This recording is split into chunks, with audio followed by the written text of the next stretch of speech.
우리는 예배를 일주일에 한 번씩 주일 예배라는 이름으로 드리고 또 수요일과 금요일에 그 예배를 드립니다. 우리 하나님의 은혜 가운데서 예배 드릴 수 있도록 하는 것이 참 놀라운 축복이며 그 특권입니다. 그런데 우리는 이 예배 시간에 설교를 제일 많은 시간 듣습니다.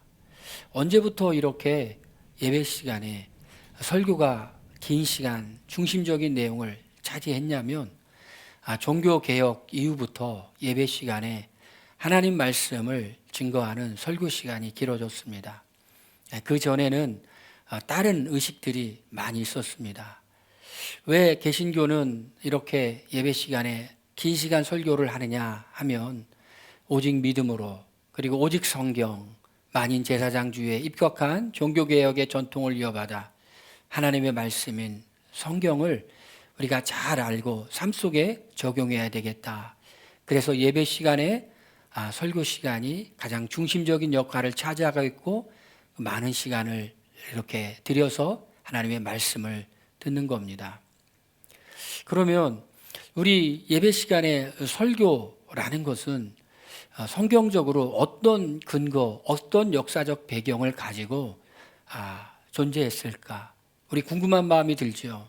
성경에 설교는 도대체 무엇이었을까? 성경을 보면 설교가 여러 번 나옵니다. 신명기 마지막에 보면 거기에 모세의 고별 설교가 나오고 또 여호수아서의 마지막에 보면 여호수아의 마지막 고별 설교가 나오고 예수님도 요한복음 14, 15, 16장에 마지막 설교를 하셨습니다. 설교가 도대체 무엇일까?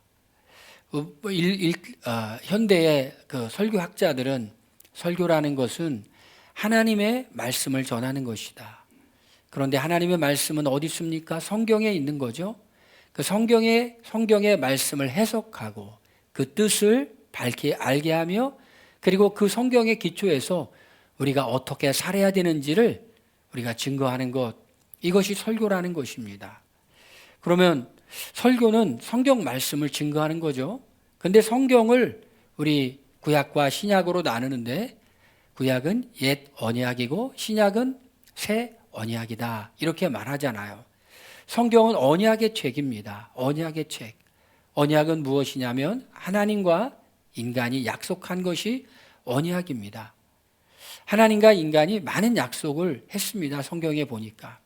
아브라함이 약속을 했어요. 하나님과 아브라함이 약속을 했어요. 하나님이 뭐라고 약속해 줬냐면 하나님이 내가 내 언약을 나와 너 사이에 두어 너를 크게 번성하게 하리라. 보라 내 언약이 너와 함께 있으니 너는 여러 민족의 아버지가 될지라. 하나님이 아브라함에게 약속하셨어요. 하나는 자손을 주겠다는 약속, 그리고 땅을 주겠다는 약속하셨습니다. 이런 약속을 했는데 아브라함만 이런 약속을 한 것이 아니라 이스라엘 백성들이 모세를 통하여 출애굽하고 난 후에 시내산 아래서 하나님과 또다시 약속을 했습니다. 약속의 핵심은 이거예요. 나는 너의 하나님이 되고 너희는 내 백성이 되라. 되겠니?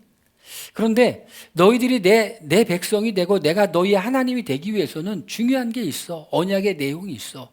그거는 율법, 하나님의 말씀을 잘 순종해야 돼. 내 백성은 이렇게 순종해야 돼. 내 백성 이렇게 내 말을 잘 순종하고 나면 어떻게 되냐면 내가 책임져 줘.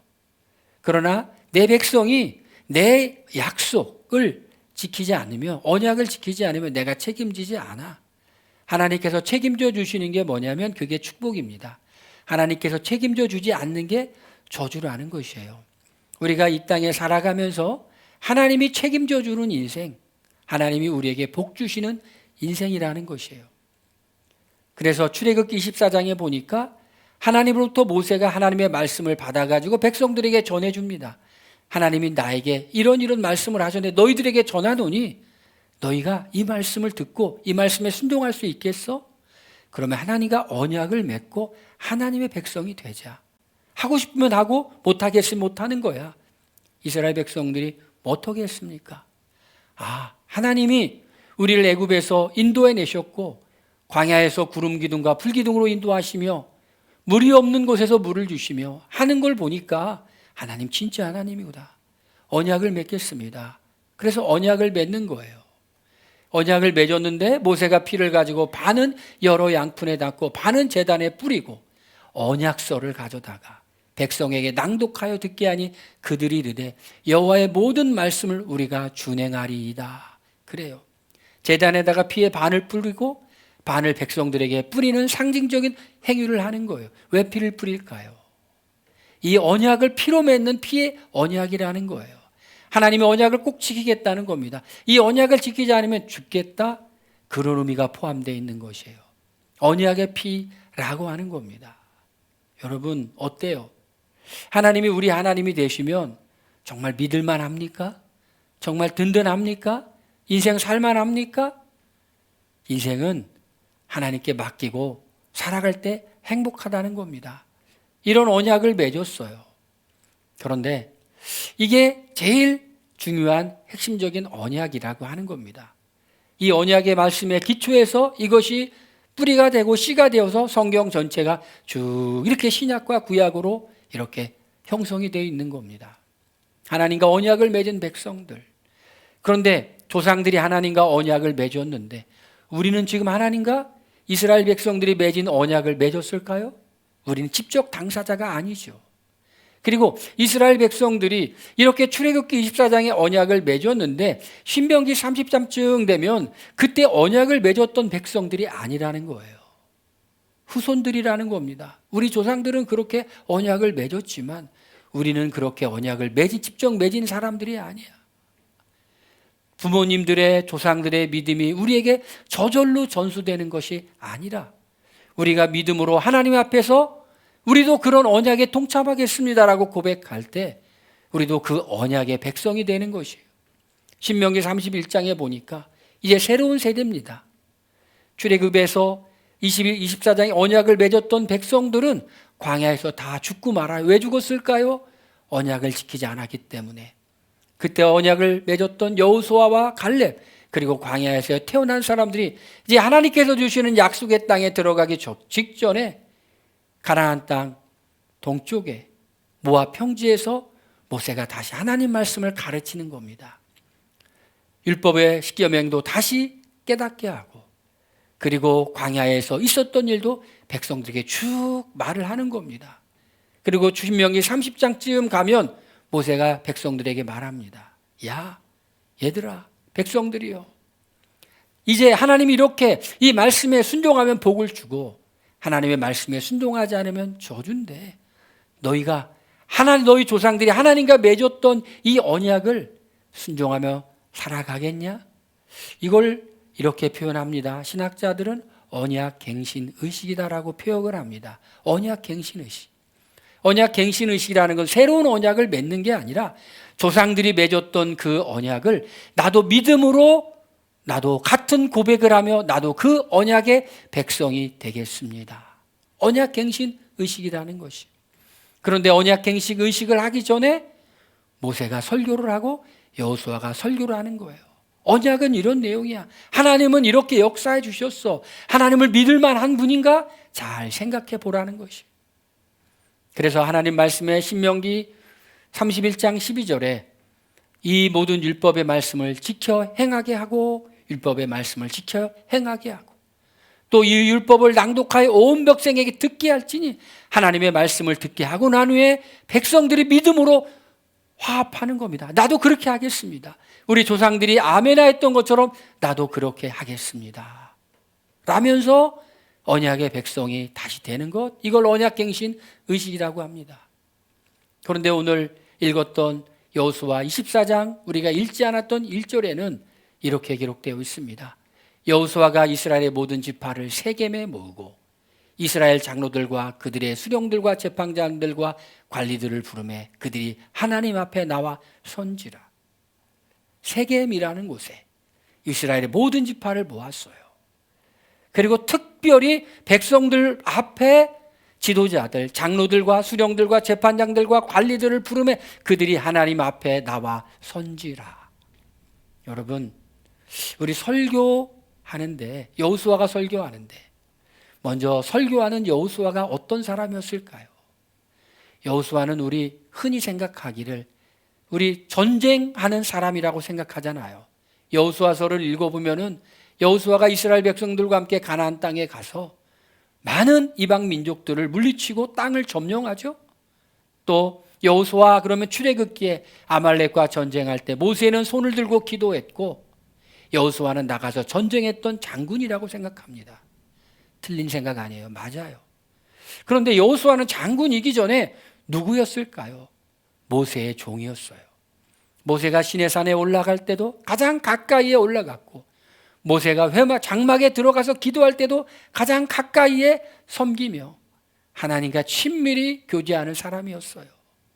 여호수아 1장에 보니까 여호수아가 가나안 땅에 들어가기 전에 하나님을 만나죠. 하나님 말씀하십니다. 이 율법책을 내 입에서 떠나지 말게 하며 주야로 묵상하고 그것을 지켜 그 가운데로 다 순종하여 행하라. 그리하면 내 길이 형통하리라. 내가 평탄하리라. 여호수아서를 읽어보니까 여호수아는 전쟁하는 사람이었는데 전쟁하는 사람 이전에 하나님 앞에 서 있는 신앙인이었어요.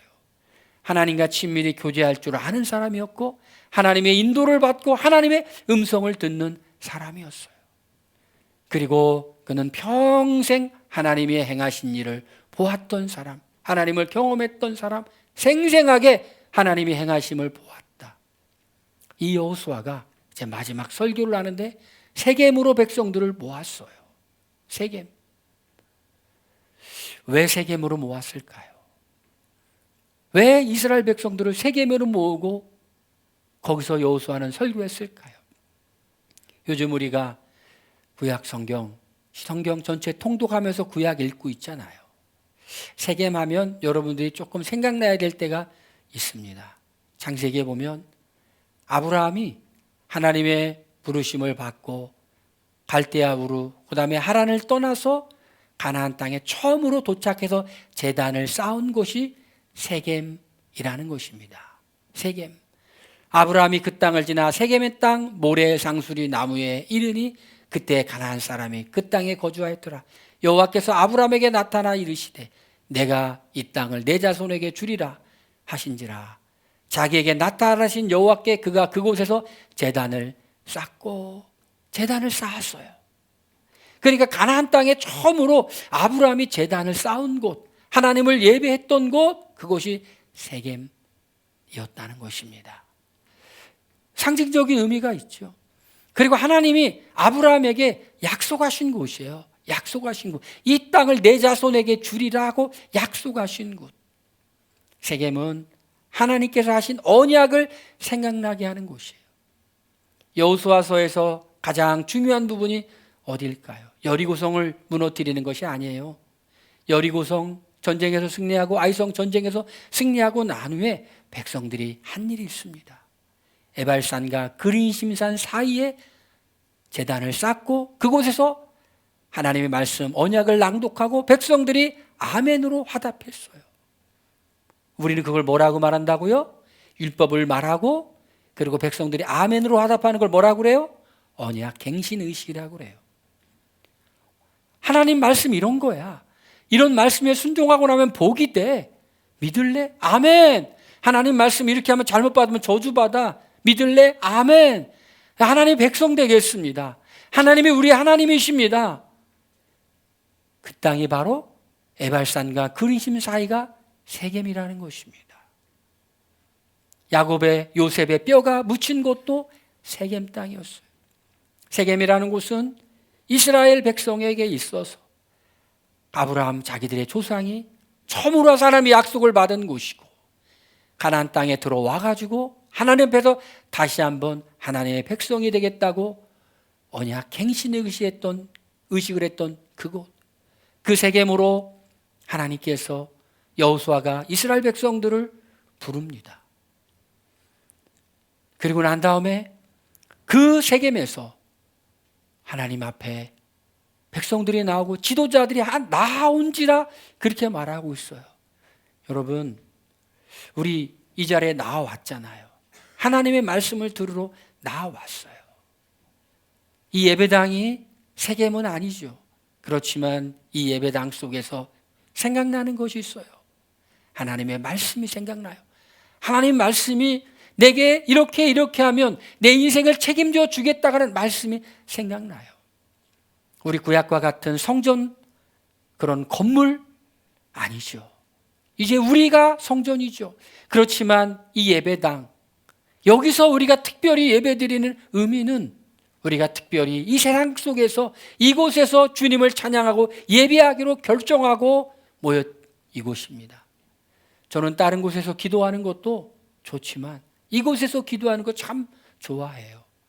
제가 우리 교회 이전하고 난 후에 마음속에 들었던 생각이 이곳이 정말 기도하는 사람들이 가득 찬 예배당이 되는 것, 그걸 저는 소망하고 있고 코로나가 끝나면 틀림없이 그런 일이 일어날 겁니다. 우리 교회 성도는 아니지만 우리 교회 이렇게 예배당에 오는 분들이 이런 고백들을 해요. 여기 오면 기도가 잘 돼요. 그런 얘기를 여러 사람들한테 들었어요. 그러니까 우리 성도님들도 시간 날 때마다 이곳에 와서 머무르면서 하나님을 생각하고 기도하고 내 인생에 성경이 있는 것이 제일 좋아요. 내 인생에 기도하는 것이 제일 좋아요. 제가 어제 저녁에 교회에서 이제 조용히 성경 읽고 기도하고, 그리고 친구랑 이제 무슨 일이 있어 전화를 했더니 뭐 하냐고 그러길래 이제 성경 읽고 기도하고 이제 집에 가려고 그런다고. 나는 이게 좋다고 그러니까 너는 천상 목사라고. 근데 목사만 그럴 것이 아니라 우리 성도님들도 집에서도 성경 읽으시고 기도하시지만은 여기가 좋으니까 시간 될 때면 자꾸 와가지고 여기서 성경도 읽으시고, 우리 이 예배당과 우리 교육관이 썩는 것이 아니라 하도 다녀서 닳아서 없어지도록 우리 성도님들이 많이 오셔서 성경도 읽으시고 기도도 하고 그랬으면 좋겠어요. 그래서 언약이 생각나게 하는 그 세겜 땅에 하나님 앞에 나온지라 지도자들은 특별히 더 나왔어요. 그리고 여호수아의 설교를 듣습니다. 우리가 읽었던 본문의 앞부분이 여호수아가 이스라엘 백성들에게 했던 설교입니다. 여러분, 설교는 뭐라고 아까 제가 말씀드렸죠? 하나님의 말씀을 해석하여 우리 삶 속에 잘 적용할 수 있도록 하는 것이 설교라고 했습니다. 그래서 그런 걸 통해서 우리는 하나님의 음성을 듣는 거죠. 성경에는 어떤 내용들이 기록되어 있냐면 성경에는 하나님은 어떤 분인지 그 내용이 기록되어 있어요. 그리고 하나님은 무엇을 행하셨는지 기록되어 있어요. 여호수아의 설교를 이렇게 보니까 하나님은 우리를 불쌍히 여기시는 하나님이라는 것이, 여호수아가 모든 백성에게 이르되 너희 조상 아브라함을 강 저쪽에서 이끌어. 하나님이 아브라함을 이끄셨어요. 왜 이끄셨을까? 성경은 아무 말도 하지 않고 있어요. 그런데 말하는 것이 있습니다. 강 저편에서 이방신을 섬겼다는 거예요. 하나님을 알지 못할 때 하나님이 아브라함을 택하시고 그리고 이끄셨어요. 불쌍히 여겨주신 거예요. 저는 이 말씀 묵상하면서 왜 택했을까? 성경에 답이 나오지 않아요. 불쌍히 여겨주셨다. 하나님이 우리 이 자리에 나와서 예배 드리는데 왜 우리는 이 자리에 나왔을까? 우리는 왜 이 자리에 나와서 은혜를 받고 있을까? 왜 우리는 이 자리에 나와서 하나님에 대한 이야기를 듣고 있을까? 하나님이 우리를 불쌍히 여겨주셔서 은혜를 주는 거라는 것이에요. 영적인 갈망, 영적인 소망은 특별히 하나님의 사랑을 받은 사람들에게 더 일어난다는 것입니다. 대만은 세상을 사랑하여 세상으로 갔고, 사도 바울의 전도단 중에 여러 명이 있었지만 세상을 사랑하여 간 사람도 있어요. 그렇지만 우리는 세상을 사랑하는 사람들이 아니라 주님을 사랑하는 사람들이에요. 누가 뭐라고 해도 주님의 말씀 듣는 이 자리가 너무 좋은 거예요. 여러분들이 아멘으로 화답하잖아요. 눈빛이 그렇게 말하고 있잖아요. 표정이 그렇게 말하고 있어요. 하나님, 우리를 불쌍히 여기셔서 우리를 이곳으로 인도했다는 겁니다. 여호수아의 설교를 들으니까 명백히 드러나요. 너희를 인도해냈고 내가 애굽에서 행한 일 하나님이 애굽에서 행한 일 보았어요.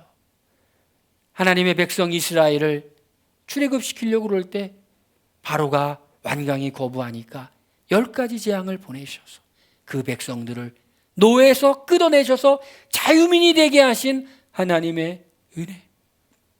노예로 사는 것이 얼마나 힘들고 고통스럽고 어렵습니까? 출애굽기 말씀에 하나님이 그들의 음성을 들었고 부르짖는 소리를 들었다. 그 부르짖는 소리를 듣고 하나님이 이스라엘 백성들을 노예에서 자유민으로 이끌어 내신 분. 하나님의 성품은 어떤 성품입니까? 불쌍히 여겨주시고 책임져 주시고 그리고 약속을 지키시는 하나님, 그들의 부르짖음을 들으시고 하나님이 아브라함과 했던 그 약속, 이 땅을 너와 내 자손에게 주리라. 때가 이르렀던 거예요. 드디어 가나안 땅으로 그들을 이끌어가기 위해 행하시는 하나님이라는 것이. 가나안 땅 근처에 왔을 때도 얼마나 많은 방해들이 있었습니까? 요단강 동편에 있는 아모리 족속들 만났을 때 하나님이 그들을 멸절시켰고 쫓아내게 하셨고, 그리고 더 좋은 것은 내가 또 너희가 수고하지 아니한 땅과 건설하지 아니한 성읍을 너희에게 주었나니. 할렐루야. 제가 참 믿음 안에서 교제했던 장로님, 그분이 아무것도 없고 맨손으로 이제 병원을 시작하려고 그럴 때 하나님이 자기에게 이 약속의 말씀을 주었다고. 근데 그 약속의 말씀처럼 이루어지더라고요. 근데 저도 이게 돌아보니까 이 말씀이 너무나 좋은 거예요. 좋은 거예요. 내가 또 너희가 수고하지 아니한 땅과 건설하지 아니한 성읍을 우리에게 주신 줄로 믿습니다. 할렐루야. 우리가 정말 주님께서 기뻐하시는 영적 가족 공동체, 서로 책임져주고 짐을 나누어지며 위로하는 공동체 만들어 봐라. 하나님이 우리 모든 상황과 여건을 허락하신 하나님, 하나님의 은혜와 축복, 하나님 분명히 기도에 응답하시는 분이시며 하나님은 살아계시며 역사하시는 분이다. 여호수아가 평생에 하나님이 행하신 일을 보았던 것처럼 저도 여기서 성도님들에게 강하게 말씀드릴 수 있는 것은 하나님은 기도에 응답하시는 분이시고 살아계신 분이시며 역사하시는 분이라는 겁니다. 하나님이 은혜로 인도하시고 있다라는 것이, 하나님은 이렇게 행하신 분이시다. 여러분, 그러고 난 후에 다시 권고합니다. 그러므로 이제는 여호와를 경외하며 온전함과 진실함으로 그를 섬겨라. 너희의 조상들이 강가 저쪽에서 애굽에서 섬기던 신을 지워버리고 여호와만을 섬기라. 오늘 우리가 읽었던 말씀 24절이죠. 그러므로 여러분, 설교 말씀을 들었으면 어떻게 해야 됩니까? 믿음의 결단을 해야 되죠. 하나님 이런 분이야. 불의를 불쌍히 여기시는 분이야. 인도하시는 분이야. 하나님이 능력으로 행하시는 분이야. 그러므로 어떻게 할래? 어떻게 할래? 믿음의 결단을 내려야 된다는 것이에요. 여러분, 하나님을 믿으려면 믿는 척만 하지 말고 진짜로 믿어보시길 바랍니다. 진짜로 믿어보시길 바랍니다. 그런데 지금 여호수아의 설교를 듣는 사람들이 누굽니까? 여호수아와 함께 하나님의 행하심을 보았고 경험했고 느꼈던 사람들입니다. 그들은 하나님을 잘 믿는다고 나름대로 생각했던 사람들입니다. 그런데 여호수아는 마지막으로 다시 한번 도전하는 것입니다. 그러므로 여호와를 경외하며 온전함과 진실함으로 그를 섬겨라, 이렇게 말합니다. 여러분, 우리는 날마다 일주일에 한 번씩 주일날 오고 또 평일날도 와서 기도도 하고 말씀도 듣잖아요. 말씀을 들을 때마다 우리는 어떻게 해야 돼요? 우리 안 믿는 사람들이 아니죠. 믿는 사람들이죠.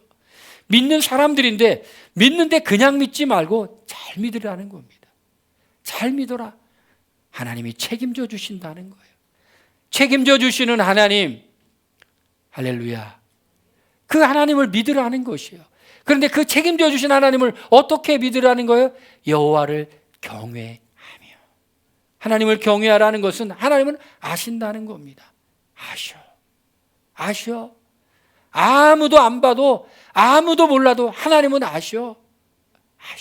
하나님 우리의 마음을 아십니다. 우리의 생각을 아십니다. 우리의 진심과 우리의 중심을 아십니다. 믿는 척 하지 말고 진짜 믿어. 진짜로 온전함으로 믿어. 예수님 뭐라고 말씀하셨습니까? 제일 큰 계명이 뭐냐고 질문할 때 마음을 다하고 뜻을 다하고 힘을 다하여 주 너의 하나님을 사랑하라. All your strength, all your mind, all이라는 것이에요. 마음을 다 온전하고 믿으라. 야, 적당히 믿지 말고 진짜로 한번 믿어보라는 거예요. 진짜로. 진실함으로 믿어라. 믿는 척 하지 말고 진짜 믿어라는 것이에요. 여러분 그렇게 한번 믿어보시겠습니까? 그렇게 믿는 사람 책임져 지겠다는 것이에요. 진짜로 믿으라는 것이에요. 그런데 여호수아가 그렇게 말씀합니다. 여호수아서에 오늘 너희가 믿을 신을 선택하라고 말합니다. 여러분 하나님 말씀을 들었으면 결단해야 되는데 그 결단은 언제 해야 돼요? 지금 해야 돼요. 여러분 설교 말씀을 듣고 내가 뭔가 하겠다는 결심이 있었으면 절대로 미루지 마시기 바랍니다. 즉시 하시길 바랍니다.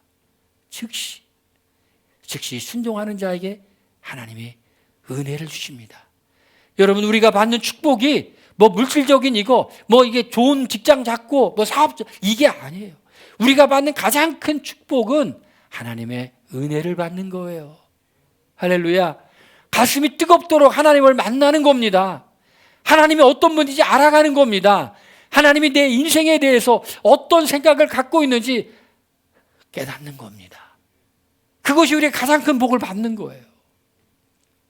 믿음의 결단은 오늘 너희가 섬길 자를 택하라는 것이에요. 오늘 진짜로 믿어야 되는데 진짜로 믿는 것은 이방신을 치워버리라는 것이에요. 하나님이 그렇게 역사하시는데 여리고서 무너지는 거 보았는데 아이성에서 하나님 잘못 믿으면 어떻게 되는지 봤는데 예루살렘의 연합체들 가나안 땅에 있는 그 성들 남부 연합체 전쟁하고 북부 연합체 전쟁하면서 하나님이 어떻게 도와주시는지 보았는데 그럼에도 여전히 이들이 뭐를 못 버리고 있어요? 이방 신상들을 못 버리고 있는 거예요. 그것들을 이해가 안 되죠. 하나님이 그렇게 하시는데 하나님을 믿는 백성이라고 하는데 그들 가운데 여전히 우상 쪼가리 들고 있는 거예요. 야곱이 외삼촌네 집에서 가나안 땅으로 향해 올 때 라헬이 드라빔 그 집에 우상덩어리 갖고 온 것처럼 야곱이 세겜에서 어려운 일을 겪을 때 야곱이 말하잖아요. 우상신을 다 버리고 옷을 새롭게 하라고. 그 사람들 중에 하나님의 백성이라고 하는 사람들 중에 여전히 아무것도 아닌 우상덩어리 갖고 있더라는 거예요. 아무 능력도 없고 힘도 없는 그거 갖고 있다는 겁니다. 우리는 없는데요? 뭘까요? 하나님보다 더 사랑하는 거, 하나님보다 더 의지하는 거, 혹시나 하는 거, 아무것도 아닌 거 여전히 우리는 붙잡고 있다는 겁니다. 뭐 붙잡고 계십니까? 그래도 이것만은 내가 붙잡아야 되는 게 있습니까? 다 버리라는 것이에요. 진짜로 믿으라는 것입니다. 너의 마음을 이스라엘 하나님께 향하라. 하나님께 향하라는 거예요. 향하라.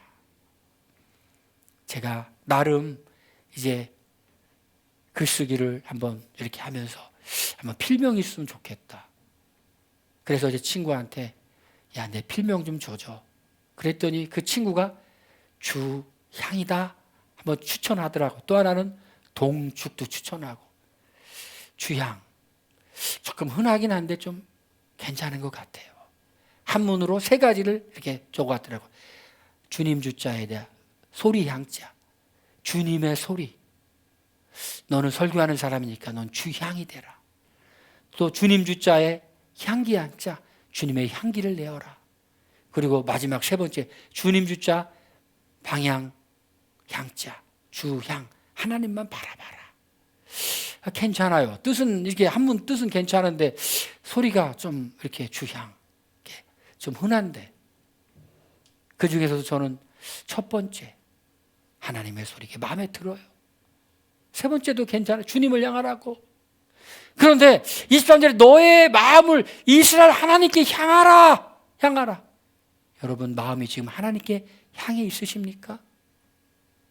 정말로 향해 있으십니까? 아니면 그 무엇에 다른 것에 향해 있습니까? 후회합니다. 실망합니다. 하나님을 떠나서 다른 거 바라보면 후회해요. 우리는요, 값진 거 갖고 있는 사람이에요.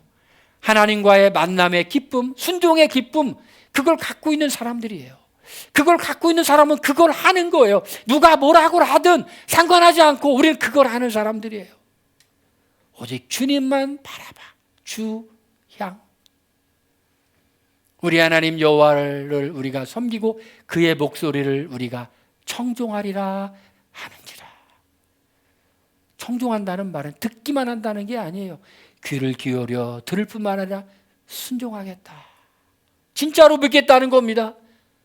가짜로 믿는 건 듣고 마는 거예요. 여호수아가 그랬더니 뭐라고 말합니까?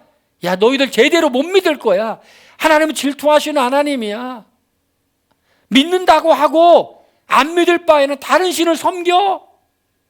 하나님 믿는 거 어려운 거야. 그랬더니 이스라엘 백성이 다시 정말로 믿겠다고 말합니다. 정말로 믿겠다고 말해요. 여러분, 우리가요, 예수님 믿는 게 쉬울까요? 어려울까요? 어려운 일이에요. 어떻게 보면 또 쉬운 일이에요. 왜 어렵습니까? 이건 좁은 문으로 걸어가는 것과 같기 때문에 어려운 거예요. 가짜로 믿으려면 쉬워요. 내 마음대로 살고 설렁설렁 살고 그냥 한번 교회 나와주고. 어려운 일 아니에요. 넓은 길이고 쉬운 일이에요. 근데 진짜로 믿으려면 뭐를 해야 된다고요? 정말 우상을 내어버리고 마음을 주님께 향하고 진짜로 믿어야 돼요. 좁은 길이에요. 근데 어렵지만 또 쉬운 길이에요. 왜요? 우리가 그렇게 믿을 수 있도록 성령님이 도와주시기 때문에. 할렐루야.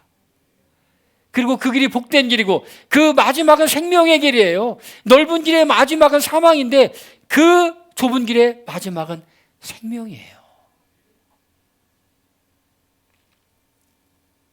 이스라엘 백성들이 믿겠다고 하니까 여호수아가 그럽니다. 다시 언약을 맺자. 그날의 여호수아가 세겜에서 백성과 더불어 언약을 맺고 그들을 위하여 율법과 법도를 제정하였더라. 언약을 맺은 건 생판 새로운 언약을 맺은 게 아니라 이전에 조상들이 시내산에서 맺었던 그 언약, 그 하나님, 그 말씀에 순종하겠다고 다시 믿음으로 동참하는 것이. 여러분, 예배가 설교로 듣는 것이 그런 것과 유사하다는 겁니다. 우리는 이미 하나님의 백성이었고 하나님의 백성으로 살아가고 있는데 살다 보니까 나사가 풀린 것 같기도 하고 악기가 줄이 늘어진 것 같기도 하고 우리의 마음이 조금 변질되는 것 같기도 하고 그러잖아요. 말씀을 들으면서 우리는 하나님은 그런 분이야. 그렇게 행하시는 분이야. 내 인생을 맡기기에 충분해. 하나님, 내가 진짜로 예수님 믿겠는데 오늘 내가 결단하겠습니다. 이런 결정을 내리며 우리가 하나님께 다시 한번 하나님의 언약의 백성으로 살겠습니다라고 다시 결단하는 거, 이런 거예요. 여러분, 어떠십니까? 우리가 하나님 은혜를 받았고 경험하며 늘 살고 있지만 조금 나사가 풀리지 않았습니까? 조금 세상 바라보지 않았습니까? 하나님 위에 또 다른 방법이 있지 않을까 생각해 보지 않았습니까? 하나님의 사랑이나 우리를 향한, 하나님이 우리를 향한 마음을 의심해 본 적은 없으십니까? 그렇다면 오늘 이 시간에 우리가 다시 한번 하나님, 오직 하나님만 다시 한번 바라보겠습니다. 하나님을 경험하게 경유하겠습니다. 진짜로 한번 믿어보며 하나님이 성경에 약속하신 은혜와 축복, 언약의 말씀이 내 인생 가운데 이루어지기를 주님 원합니다. 하나님은 신실하신 분이라고 하는데 그 말씀의 의미는 약속을 지키시는 분이라는 겁니다. 나만 약속 지키면 하나님은 틀림없이 약속 지키시는 분이에요. 그 약속 지키시는 분을 내가 신뢰하며 지금 내가 당장 손해보고 불편하고 하더라도 주님만 바라보고 나가겠습니다. 이렇게 결정 내려보지 않겠습니까? 이런 믿음의 결단을 내리며 우리가 살아가는 그런 백성이 되었으면 좋겠습니다. 겨울에 많은 식물들이 죽어 있는 것 같지만 죽어 있지 않죠. 봄이 되면 꽃이 피는 것처럼 우리는 세상에서 정말 힘들고 어렵지만 주님을 향한 진실한 마음으로, 은혜의 마음으로 우리는 믿음으로 결정하며 살아가는 겁니다. 이런 결정과 결단을 내리고 살아가는 하나님이 어떻게 하실까요? 약속 지켜주십니다. 책임져 주십니다. 할렐루야. 그 믿음 굳세라. 할렐루야. 우리 시간에 한번 통성으로 한번 기도하겠습니다. 하나님, 하나님의 마음과 하나님의 행하심 우리가 늘 경험하고 듣고 있습니다. 혹시 나사가 좀 풀린 것 같고 줄이 풀린 것 같고 그렇습니까? 주님, 다시 한번 주님께 결단하며 은혜로 주님 앞에 서기를 원합니다. 우리 다 같이 믿음의 결단을 하는 기도를 드리겠습니다. 동서로 기도합니다.